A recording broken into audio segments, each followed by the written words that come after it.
오늘 본문은 사도 베드로가 서신의 기록의 목적이 무엇인지 이렇게 설명을 해주고 있는 말씀입니다. 오늘 우리가 읽은 이 말씀에 보면 사도 베드로는 자신의 죽음이 임박해 있음을 느끼고 이미 다 알고 있는 교훈을 성도들에게 다시금 기억나게 하기 위하여 진리 위에 굳게 서 있기를 바라는 마음으로 또 오늘 이 서신을 기록하고 있다라고 말씀을 해주고 있습니다.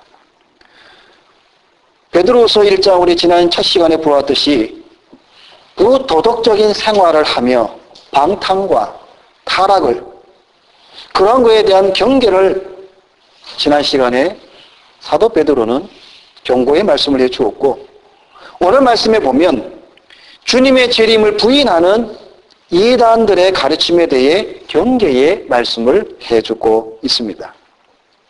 이러한 현상은 다시 말해서 경건을 잃어버리고 거룩한 삶이나 성결한 삶, 성화의 삶 이런 것을 잃어버린 그러한 모습이나 또한 잘못된 교리, 잘못된 진리에 대해서 가지고 있던 이 당시에 이단들의 양면성을 보여주고 있을 뿐만 아니라 이러한 모습은 오늘 우리가 살아가는 이 시대에도 동일하게 나타나고 있다는 것을 우리가 볼 수가 있습니다.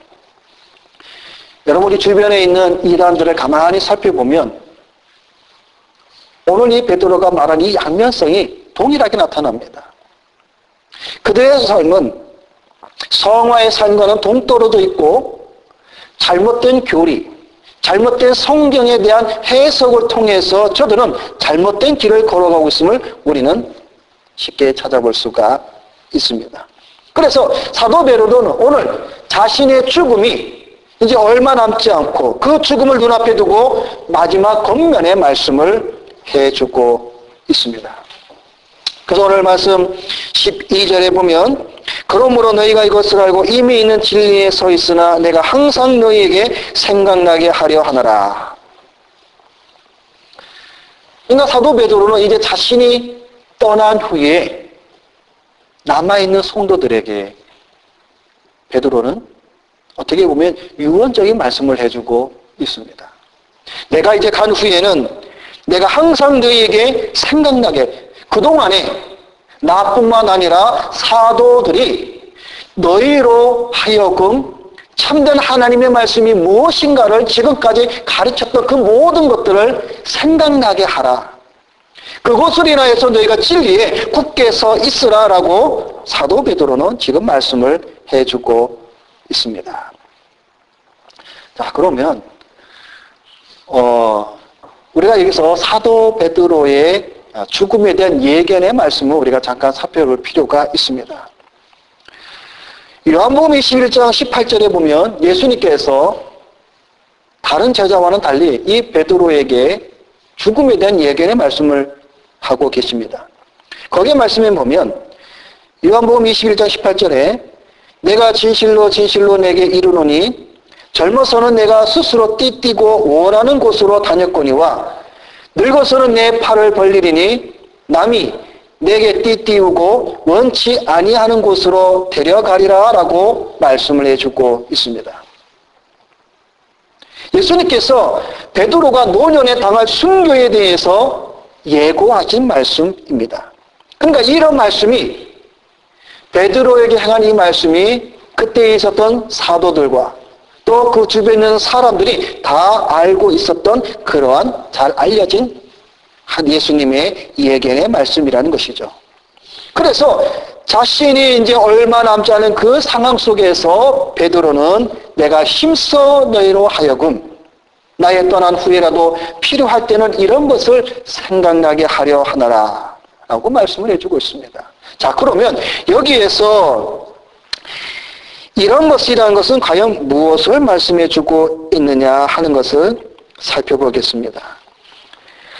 12절에 그러므로 너희가 이것을 알고 이미 있는 진리에 자, 그럼 이것이 뭡니까? 지금 베드로는 무엇을 성도들에게 무엇을 크리스천들에게 설명을 하려고 지금 이 말씀을 하고 있느냐 하는 것입니다. 이것이란 바로 주님의 재림에 관한 말씀인 것입니다. 사도 베드로는 지난 시간에 이제 앞으로 또 우리가 앞으로 볼 이제 2장과 3장을 보면 이제 크게 두 가지의 그 목적을 위해서 서신을 기록했다고 우리가 첫 시간에 서론 시간에 말씀을 보았듯이 윤리적으로 도덕적으로 타락한 삶뿐만 아니라 주의 재림에 대한 오해. 그래서 지금 이 시간에 이 사도 베드로는 주님의 재림에 대한 말씀을 생각나게 하고 다시 리마인드 시키고 있는 것을 볼 수가 있습니다. 그래서 사도 베드로는 뭐라고 말씀을 해주고 있냐면 우리 주 예수 그리스도의 능력과 강림하심을 너에게 알게 한 것이 공교히 만들어낸 이야기가 아니다라고 말씀을 해주고 있습니다.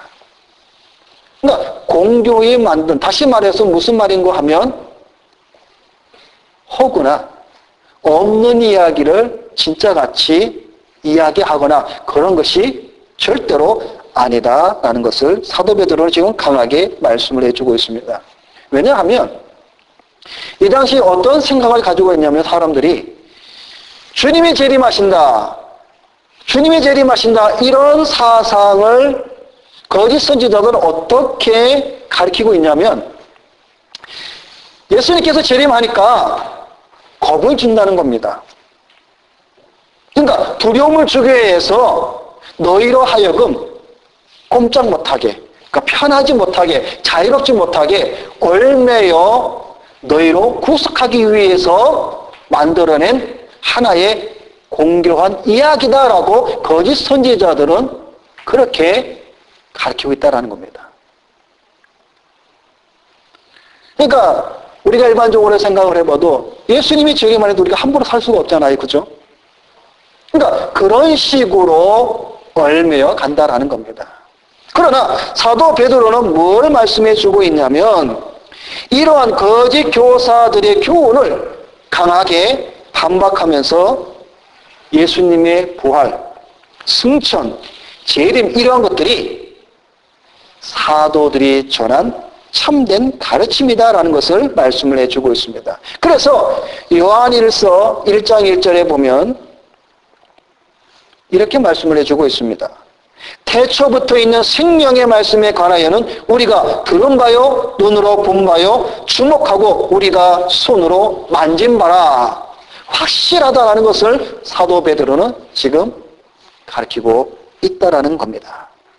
사도 베드로는 그리스도, 그 위엄, 그 하나님의 아들, 그 영광스러운 위엄을 본 것을 지금 오늘 이 성경에 보면 간증하고 있습니다.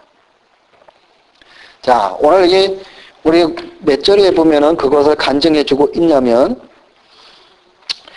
16절의 마지막 절에 우리는 그의 크신 위엄을 친히 본 자라 말씀을 하면서 17절, 18절 간증하고 있습니다. 베드로가. 뭐라고 말씀해 주고 있습니까?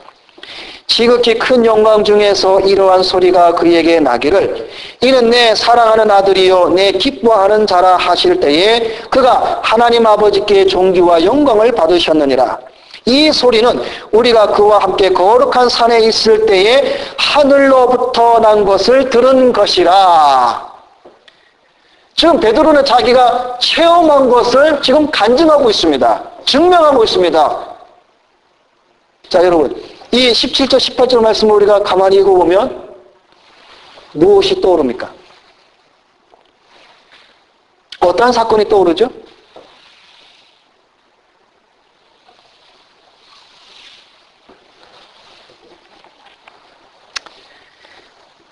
이 17절, 18절 말씀은 베드로와 야고보와 요한이 예수님과 함께 할몬산, 변화산상에 올라가서 보았던 사건입니다. 우리 마태복음 17장을 한번 찾아보겠습니다. 신약성경 마태복음 17장 1절부터 말씀해 보면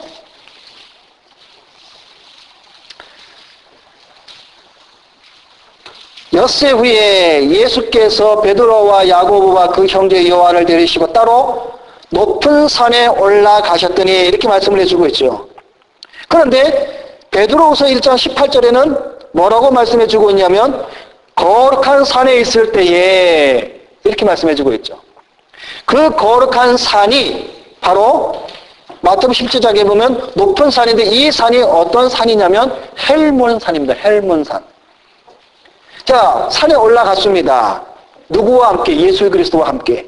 자, 주님과 함께 베드로와 야고보와 요한이 그 산에 올라갔더니 2절 말씀해 보니까 그들 앞에서 예수님께서 얼굴이 변형이 되었습니다. 어떻게? 얼굴이 해같이 빛나며 옷이 빛과 같이 휘어졌더라. 그러면서 그 산에 누가 나타났냐면 모세와 엘리야가 나타납니다. 그죠? 모세와 엘리야가 나타나서 예수님과 함께 대화하는 모습을 누가 보느냐? 베드로와 야고보와 요한이 그것을 봅니다. 자, 그럴 때 베드로가 뭐라고 말을 합니까? 여기 있는 것이 좋사오니 초막셋을 지켰습니다. 하나는 주를 위하여, 하나는 모세를 위하여, 하나는 엘리야를 위하여. 자, 베드로는 지금 자기가 무슨 말을 하는지도 사실 잘 몰라요. 비몽사몽간에. 자, 그런 가운데에 5절 말씀에 보면 하늘에서 하나님께서, 성부 하나님께서 음성을 말씀으로 이렇게 말씀을 하고 있습니다. 자, 5절에 보니까 호련히 빛난 구름이 그들을 덮음에 구름 속에서 소리가 나서 이르시되 이는 내 사랑하는 아들이요 내 기뻐하는 자. 누구를 지금 말씀해 주고 있습니까? 예수님이죠. 하나님이 예수님을 향하여서 베드로와 야고보와 요한에게 음성을 들려주시는데 이 예수는 내가 사랑하는 아들이요 내가 기뻐하는 자다. 그러므로 너희는 그의 말을 들으라.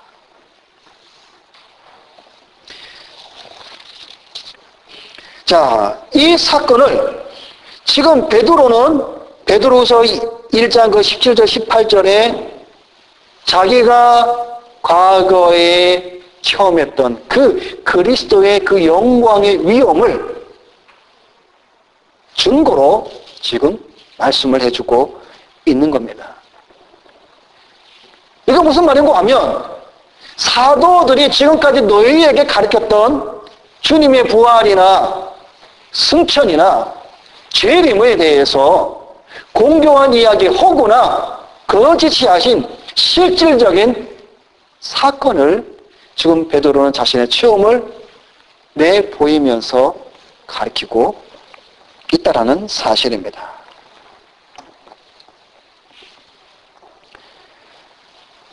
자, 그런데 이 마태복음 17장에 있었던 이 변화산상의 이 사건은 어떤 사건 이후에 일어난 일이냐면 바로 그 앞에 마태복음 16장에 보면 참 여러 가지 사건이 일어납니다. 그 가운데 하나가 뭐냐면 주는 그리스도시여 살아계신 하나님의 아들입니다 라고 고백한 베드로의 고백의 사건이 나오고 내가 이제 죽으러 간다.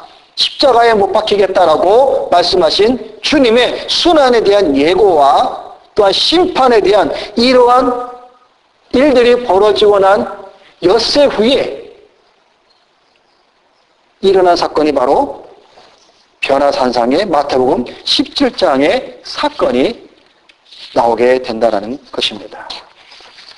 자, 그럼 오늘 여기서 제가 여러분에게 좀 더 드리고 싶은 말씀은 바로 이 재림입니다. 재림.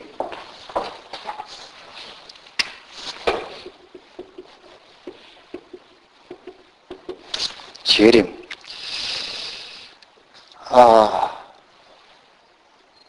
우리 마태복음 마가복음, 누가복음에 보면 예수님께서 성령으로 잉태되어 탄생하신 사건이 나오죠. 그죠? 자, 예수님이 오신 그 사건을 우리는 뭐라고 그러죠? 예수님이 처음 오신 것을 우리는 초림이라 그러죠. 초림. 초림.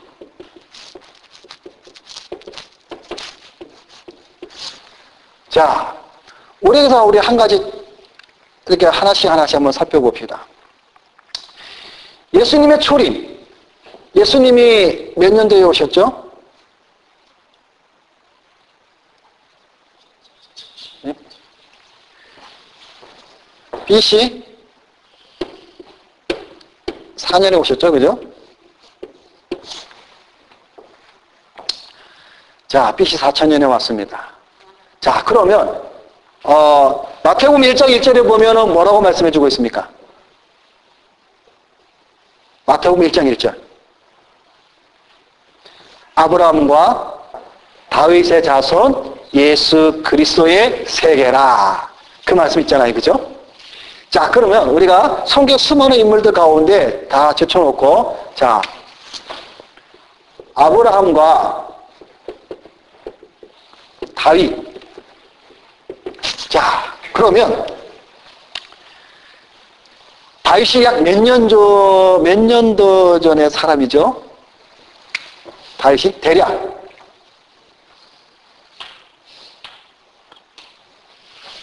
우리 지난번에 교회에서 배웠잖아요. BC 1000년 900에서 1000년 이제 요 사이를 잡고요. 대략. 그럼 아브라함은 BC 2000년.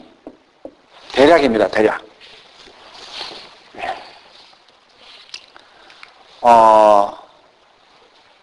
그리고 아담 대략 한 4000년 4000에서 한 6000년 뭐 이렇게 제게 잡는데 일단 대략 한 4000년. 자, 성경에 보면 최초의 복음이 있습니다. 그것을 우리는 최초의 원시복음. 그것이 뭐냐면 창세기 3장 15절입니다. 창세기 3장 15절을 가리켜서 우리는 최초의 복음 또는 원시복음, 그러니까 최초의 복음이다라는 것이죠. 자, 그러면 창세기 3장 15절의 말씀이 뭡니까? 여러분, 우리가 성경을 다는 못 외워도 중요한 성경 구절에 대해서는 우리가 그 말씀이 무슨 말씀인가라는 것을 우리가 알아둘 필요는 있습니다. 자, 3장 15절 창세기 한번 찾아볼까요?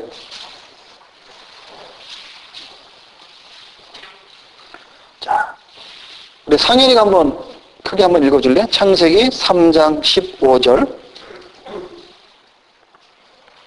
내가 너로 여자와 원수가 되게 하고 내 후손도 여자의 후손과 원수가 되게 하리니 여자의 후손은 내 머리를 상하게 할 것이고 너는 그의 발꿈치를 상하게 할 것이니라 하시고. 네, 이게 바로 최초의 복음입니다. 복음. 자, 3장은 어떤 사건이 있었던 사건이죠? 타락 사건이잖아요. 그죠? 아담과 하와가 하나님께서 먹지 말라고 한 그 선악과 나무를 뱀의 꼬임에 빠져서 먹고 죄를 범죄한 후에 아담이 하나님 앞에 징계받고 하와도 하나님 앞에 징계받고 그 다음에 뱀도 하나님 앞에 징계받죠. 그죠? 그래서 남자는 노동을 해야 되고 여자는 잉태하는 고통이 있었고 뱀은 저주를 받아 배로 기어다니는. 그런 현상 속에서 이 인간은 하나님으로부터 버림받게 됐어요. 자, 아담의 범죄로 말미암아 인간은 하나님으로부터 버림을 받게 되니까 거기에 대해서 우리 인간은 하나님의 은혜를 구할 수밖에 없어요. 그래서 하나님은 그 인간에게 은혜를 주시기 위해서 뭐를 주시냐면 바로 복음을 주시는 거예요. 복음. 약속. 기쁜 소식. 약속을 주신다는 거예요. 그래서 복음은 가스펠. 기쁜 소식. 굿뉴스라고 말하잖아요. 그죠? 그러니까 인간에게 최초의 기쁜 소식. 그게 바로 창세기 3장 15절이라는 거예요. 그게 뭐냐면 바로 여자의 후손이 나타날 것인데 이 여자의 후손이 바로 뱀의 머리. 다시 말해서 여기에서 뱀은 사단이죠. 사단의 머리를 상하게 할 것이다. 박살내겠다. 디스트로이. 멸망시키겠다. 약속을 하시는 거예요. 약속. 그러면 이 여자의 후손은 누굽니까? 예수 그리스도죠. 자, 그러면 아담이 우리가 대충 BC 4000년으로 잡고 했을 때에 예수님께서 자 아담으로부터 예수님께서 탄생하시기까지 몇 년 걸린 거예요? 대략 4000년이 걸렸죠. 그죠? 4000년. 구약의 성도들은 자 아담, 그 다음에 모세도 약 BC 한 2500년, 3000년. 자 노아, 모세, 아브라함 이런 앞에 이런 족장들에 있는 이런 사람들은 여자의 후손, 메시아, 다시 말해서 이것은 메시아, 구원자, 메시아를 기다리기 위해서 4000년, 3000년, 2000년을 기다린 거죠. 다윗은 1000년을 기다렸고 그 다음에 이사야 선지자는 약 700년을 기다렸고 자 근데 예수님께서 BC 4년에 이 땅에 오셨죠. 그죠? 이걸 초림이라 그럽니다.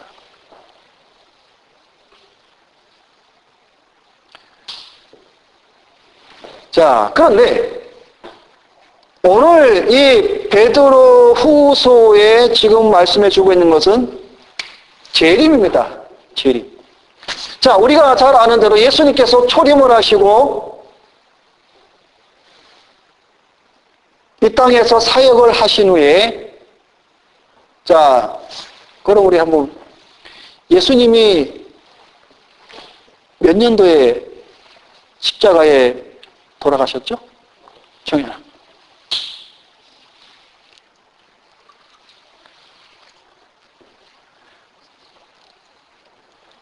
AD?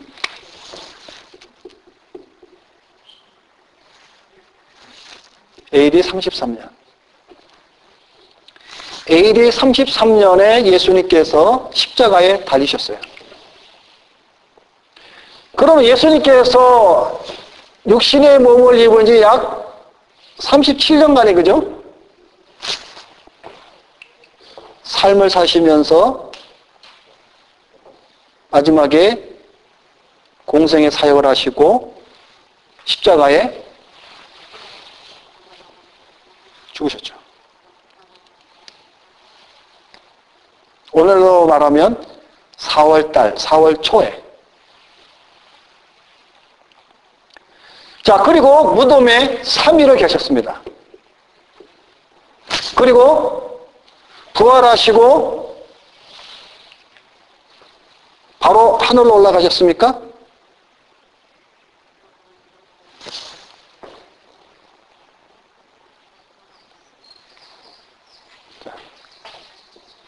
예수님이 죽고 무덤에 들어가시고 3일 후에 예수님이 부활하셨죠. 그죠? 3일에 부활하신 다음에 예수님이 바로 하늘로 올라가셨습니까? 아니죠. 바로 하늘로 올라가신 게 아니라 40일을 변화된 몸을 가지고 제자들을 만나서 위로하셨죠. 제자들이 예수님께서 십자가 죽었다는 그 사건 이후에 두려웠고 무서운 가운데 다들 집집마다 무서워서 숨어 있었잖아요. 그죠? 그럴 때 예수님께서 나타나셔서 뭐라 말씀하셨습니까? 평안하라. 예수님께서 40일 동안 계시면서 사도행전 1장에 보니까 감난산에서 예수님이 제자들이 500여 명의 제자들이 보는 가운데 구름을 타시고 어떻게 했어요? 하늘로 올라가셨죠. 그리고 난 후에 오순절 사건이 일어나죠. 사도행전 2장에. 며칠 만에? 열흘 만에.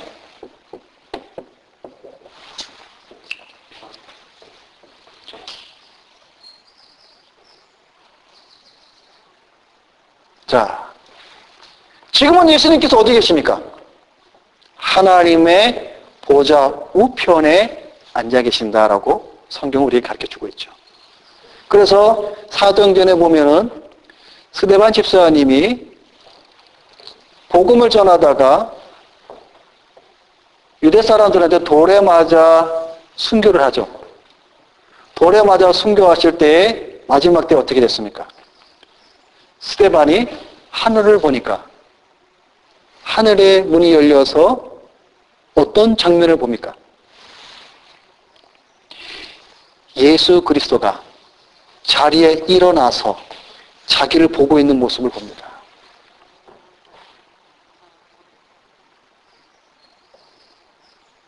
그 영광스러운 모습을 보는 거죠. 스데반 집사님이. 자, 그러면 지금 예수님께서는 하나님의 보호자의 우편에 지금 하늘에 계십니다. 여러분, 초림은 구약의 성도들이 초림을, 메시아를 기다리는 사건입니다. 자, 오늘 우리는 신약의 사람들이죠. 신약. 자, 오늘 우리는 뭘 기다립니까? 예수님의 재림을 기다리죠.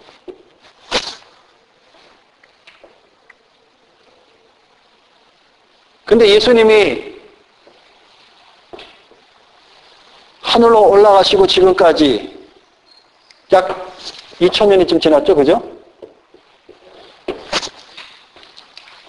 구약시대와 마찬가지로 오늘 신약시대에도 예수님의 재림을 지금 우리는 기다리고 있습니다. 근데 벌써 2000년이나 지났어요.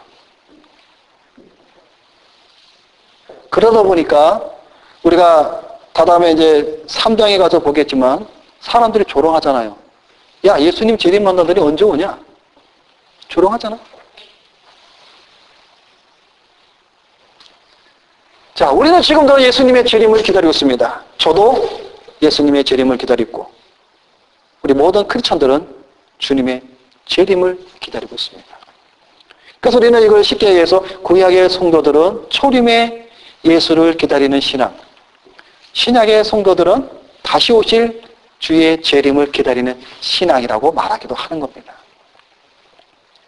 자, 여러분, 기다림에 있어서 가장 필요한 덕목이 뭡니까? 인내죠. 인내. 그래서 마태복음 24장에 보면은 너희 인내로 너희 구원을 이루리라 말씀해주고 있는 거예요. 인내하는 거예요. 인내. 예수님은 왜 이렇게 하고 오실까? 그게 아니라 예수님 오신다는 것을 인내하고 참는 거예요. 구약의 성도들은 약 4,000년 기다렸죠. 그죠? 물론 시대마다 사람들의 얘기가 다 다르지만, 그죠? 오늘도 마찬가지죠. 자, AD 100년에 태어난 사람들은 예수님의 재림하시는 지금까지 약 1900년, 한 2000년 기다리고 있잖아요. 그죠? 우리는 그들보다는 그래도 좀 나양만이잖아요. 그죠? 우리는 2000년 우리는 그래도 안 기다려도 되니까. 언제 오실지는 모르지만. 자, 그러면 예수님의 재림에 대해서 우리는 마태복음 24장에 보면 이런 말씀을 해주고 있습니다. 난리와 난리 소문이 있겠으나 끝은 아니다.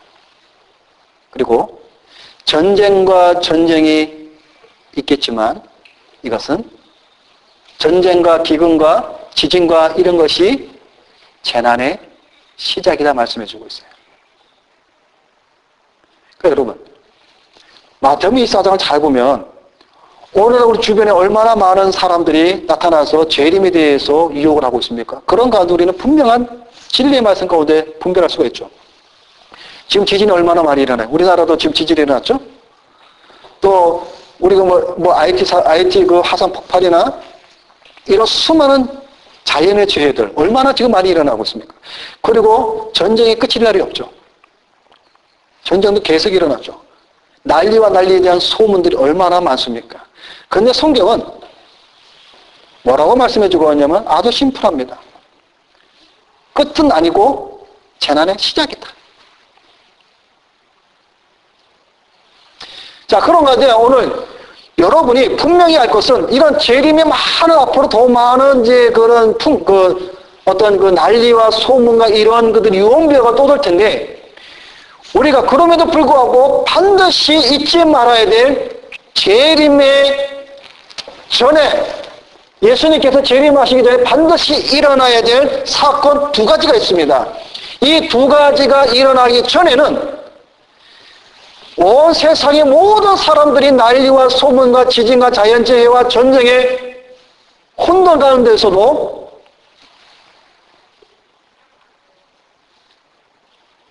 주의 재림이 아니다는 거예요. 그걸 여러분 아시기 바라요. 그러면 예수님께서 재림하시기 전에 반드시 두 가지의 현상이 일어나는데 그것만 여러분이 잊지 않고 기억만 하고 있다면 우리는 어떤 사람이 누가 와서 뭐라고 얘기를 떠들어도 우리는 미혹되지 않습니다. 자, 그게 뭐냐? 우리 데살로니가 후서 2장을 갑니다.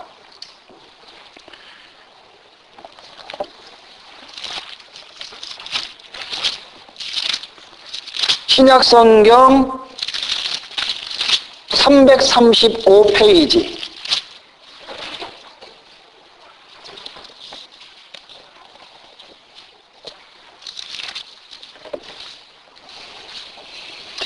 데살로니가 후서 2장입니다. 2장. 이 데살로니가 후서도 주의 종말에 관한 말씀이 바로 여기에 잘 가르쳐주고 있는데요. 데살로니가 후서 2장에 보면 우리가 반드시 꼭 알아야 될 두 가지 사항이 나옵니다. 자, 2장 1절에 보면 형제들아 우리가 너희에게 구하는 것은 우리 주 예수 그리스도의 강림하심과 우리가 그 앞에 모임에 관하여 지금 이제 재림에 관해서 말씀해 주고 있는 거죠. 이 바울이 영으로나 또는 말로나 또는 우리에게서 받았다는 편지로나 주의 날이 이르렀다고 해서 쉽게 마음이 흔들리거나 두려워하거나 하지 말아야 한다는 것이라. 지금 바울이 아주 잘 설명해 주고 있죠.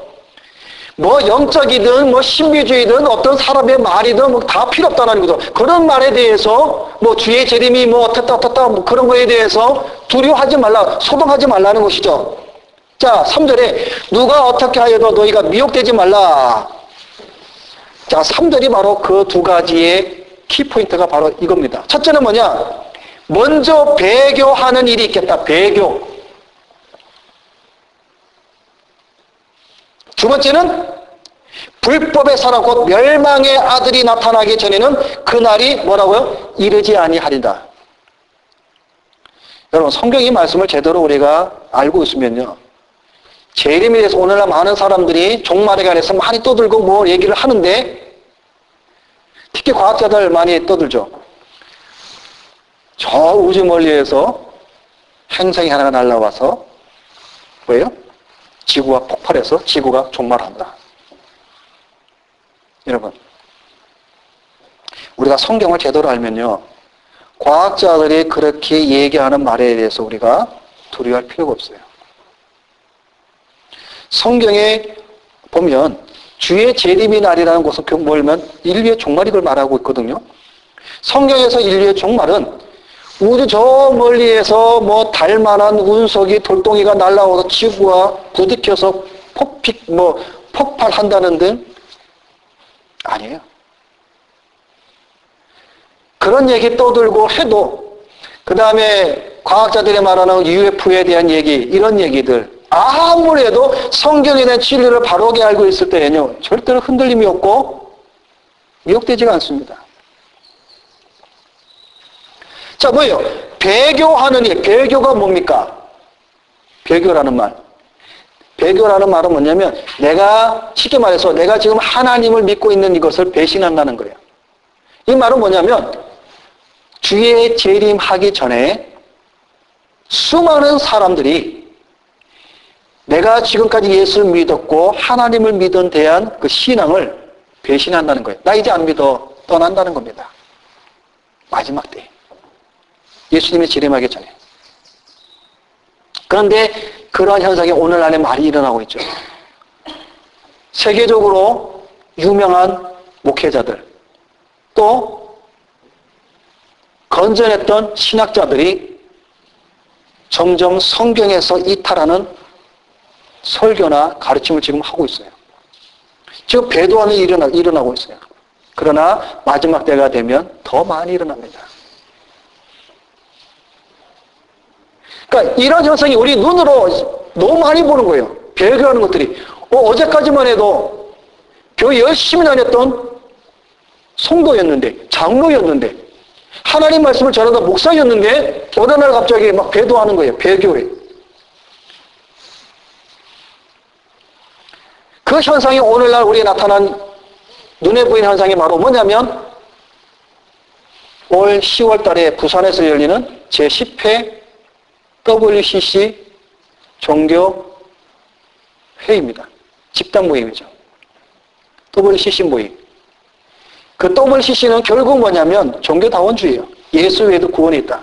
그들은 말을 합니다. 아니다. 우리는 고백하기를 예수 그리스도가 우리의 구원자라고 우리는 믿고 고백을 한다라고 말하지만 여러분 그거는 위장입니다. 속임수예요. 그 WCC에 참석하는 목회자들 배교하는 겁니다. 이런 일이 점점 더 일어난다는 것이죠. 노골적으로. 두 번째는 뭐냐? 가장 중요한 포인트. 불법의 사람, 멸망의 아들, 적그리스도입니다. 이 적그리스도가 나타나기 전에는 절대 주의 재림이 없습니다. 그 적그리스도가 나타나서 뭘 하느냐? 성경에 보면 이 적그리스도는 아주 평화적인 인물로 나타납니다. 세상에 등장합니다. 간단히 말을 하면 전 세계가 폭동과 혼란과 정치, 경제, 사회 모든 것들이 불안하고 공포에 떨 때에 한 적그리스도가 평화주의자, 그 모든 것을 해결할 수 있는 해결자의 모습으로 이 세상에 등장합니다.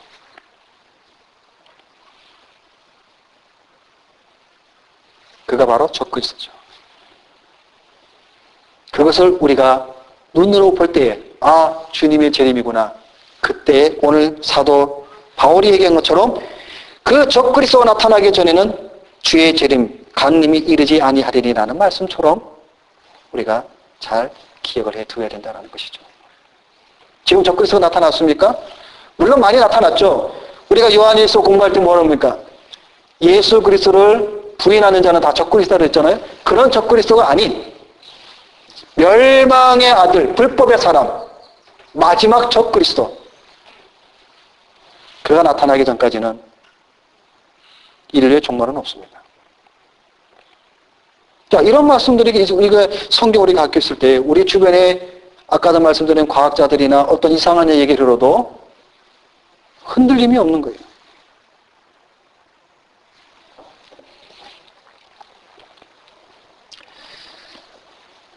그래서 이런 주의 재림에 대해서 지금 오늘 사도 베드로는 이렇게 말씀을 해주고 있다는 사실입니다. 더 나아가 베드로는 이 예수님의 그 영광에 대해서 확실한 예언을 또한 말씀을 해주고 있는데 그 확실한 예언의 말씀, 그것이 뭐냐면 바로 성경이라는 겁니다. 성경. 그래서 베드로는 성경에 대해서 오늘 말씀해 보면 뭡니까? 사사로이 풀지 말고. 그죠? 사사로이 풀지 말라는 말은 뭡니까? 엉뚱하게 성경을 해석하지 말고 풀지 말라는 겁니다. 왜냐하면 이 성경, 이 예언의 말씀은 사람에게서 나온 것이 아니라 성령의 감동을 입은 하나님의 영감으로 기록된 책이기 때문에 그렇다라는 겁니다. 그래서 디모데후서 3장에 보면 뭐라고 말씀해 주고 있습니까? 모든 성경은 하나님의 감동으로 된 것이니. 그래서 우리 인간은 이 하나님 말씀을 해석할 수가 없습니다. 성령의 은혜, 조명을 받을 때에 바르게 성경을 해석을 하게 된다라는 사실입니다. 자, 그런데 여러분, 이 성경 해석이 얼마나 중요한지 제가 우리가 말씀을 한번 마지막으로 한번 보겠습니다. 우리 이사야서 34장 볼까요? 이사야, 구약 성경 이사야.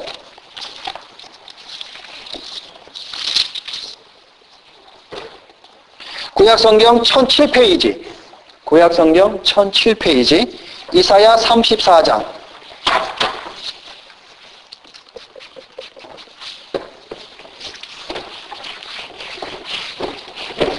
이사야 34장 16절을 우리 한번 정연이가 한번 큰 소리 한번 읽어줄래?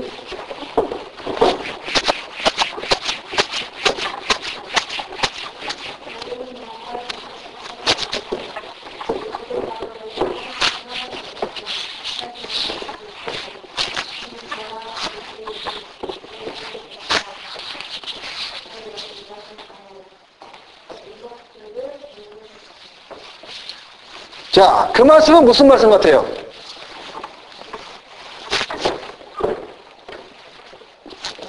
자, 그 말씀은 여러분이 해석을 한다고 할 때에 어떤 해석이 나옵니까? 너희는 여호와의 책에서 찾아 읽어보라. 이것들 가운데서 빠진 것이 하나도 없고 제 짝이 없는 것이 없으리니 이는 여호와의 입이 이를 명령하셨고 그의 영이 이것들을 모으셨음이라. 자, 이 말씀을 해석할 때 여러분 어떻게 해석이 가능한 해석을 하겠습니까? 자, 거기 보면 뭐죠? 자, 제 짝이 없는 것이 없으리니 짝이 없는 거. 그래서 여러분, 우리 이런 말 많이 들어보셨죠, 여러분? 성경에는 다 짝이 있다. 그래서 성경은 성경으로 해석해야 된다라고 말씀을 합니다. 그죠? 근데 여러분, 이 34장 이 16절 말씀을 거의 다가 이렇게 해석을 합니다. 성경에는 짝이 있으니까 그 짝대로 우리가 성경을 해석해야 한다면서 이 이사야 34장 16절을 드러냅니다. 봐라! 성경에 짝이 있으니까 성경대로 해석해야 된다. 근데 여러분, 이 34장 16절은 그 말씀이 아니래요. 그 말씀이 아닙니다. 특히 이사야 34장 16절은 특히 이단들이 많이 사용하는 구절인데요. 이단뿐만 아니라 보통 교회에서도 목사님들이 여러분 성경은 성경대로 해석해야 됩니다 하면서 드러내미는 성경이 바로 이 구절이에요. 근데 이게 아니거든요. 그런 말씀이. 여기서 말하는 이 짝이라는 말은 이 이사야 34장 16절을 해석을 하기 위해서는 그 앞에 있는 14, 15, 14 그리고 34장 전체를 봐야 된다라는 말씀이에요. 34장 말씀은 뭐냐면 에돔의 멸망에 관한 그 하나님의 예언의 말씀인데요. 그 에돔이 거하는 그 터가 황무지가 됩니다. 그래서 사람은 살 수가 없는데 거기에 누가 사느냐? 동물들이 사는데 그 동물들이 뭐냐? 거기 보면은 뭐라고 말씀해주고 앞절에 보면 14절에 들짐승이 이리와 만나며 순점사가 그 동료를 부르며 올빼미가 거기에 살면서 씨는 초소로 삼으며 부엉이가 거기에 깃들이고 알을 낳아가서 그 그늘에 모으며 솔개들도 각각 제 짝과 함께 거기에 모이리라. 황무지에 동물들이 다 자기 짝끼리 모여서 거기에 산다라는 말이에요. 근데 이거를 성경은 성경대로 해석해야 된다, 성경에 짝이 있다라고 이 말씀을 들이대고 해석한다는 것 자체가 벌써 틀렸다라는 겁니다. 여러분 성경 해석하는 게 보통 쉬운 게 아니에요. 그래서 여러분 성경은 코에 골면 코골이요, 귀에 골면 귀골이. 어제 저녁에 저희 집에 한 집사님이 오셨고 저녁에 식사를 하면서 얘기하는 가운데 그 말씀 하시더라고요. 성경은 다 떡입니다. 그러니까 자기 먹고 싶은 대로 다 떡이, 성경 이 말씀 읽으면 이 떡이고 저 말씀 읽으면 저 떡이라는 거예요. 그러니까 자기 마음대로 성경을 해석해 먹는 거예요. 자기 마음대로. 그러니까 성경 해석을 함부로 하는 게 아니다라는 거죠. 그래서 베드로는 사사로이 성경을 해석하지 말고 아주 권면을 해주고 있는 것이죠. 자, 말씀을 맺겠습니다. 오늘 베드로는 어떻게 보면 마지막 자기의 유언의 말씀을 해주고 있는 거죠. 그런 가운데 사도들이 너에게 가르쳤던 그 진리들을 항상 생각나게. 그러니까 여러분, 우리가 공부하면 우리 한 번에 우리가 다 압니까? 아니죠. 반복하고 배우고 또 배우고. 사도들이 가르쳤던 이 진리, 여러분이 생각날 정도로 바르게 그 진리를 가지고 있을 때 굳건히 설 수 있다라고 지금 베드로가 말씀을 해주고 있는 겁니다. 오늘 저와 여러분도 특히 재림에 관해서 3장에 또 우리가 말씀을 보겠지만 바른 그 진리 안에서 오늘날 이단들이, 사이비들이 이 재림을 가지고 성도들을 미혹하는 이런 세대 속에 우리가 더욱더 바른 진리에 굳게 서서 나가는 여러분이 되시기를 주님의 이름으로 부탁을 드립니다. 기도하겠습니다.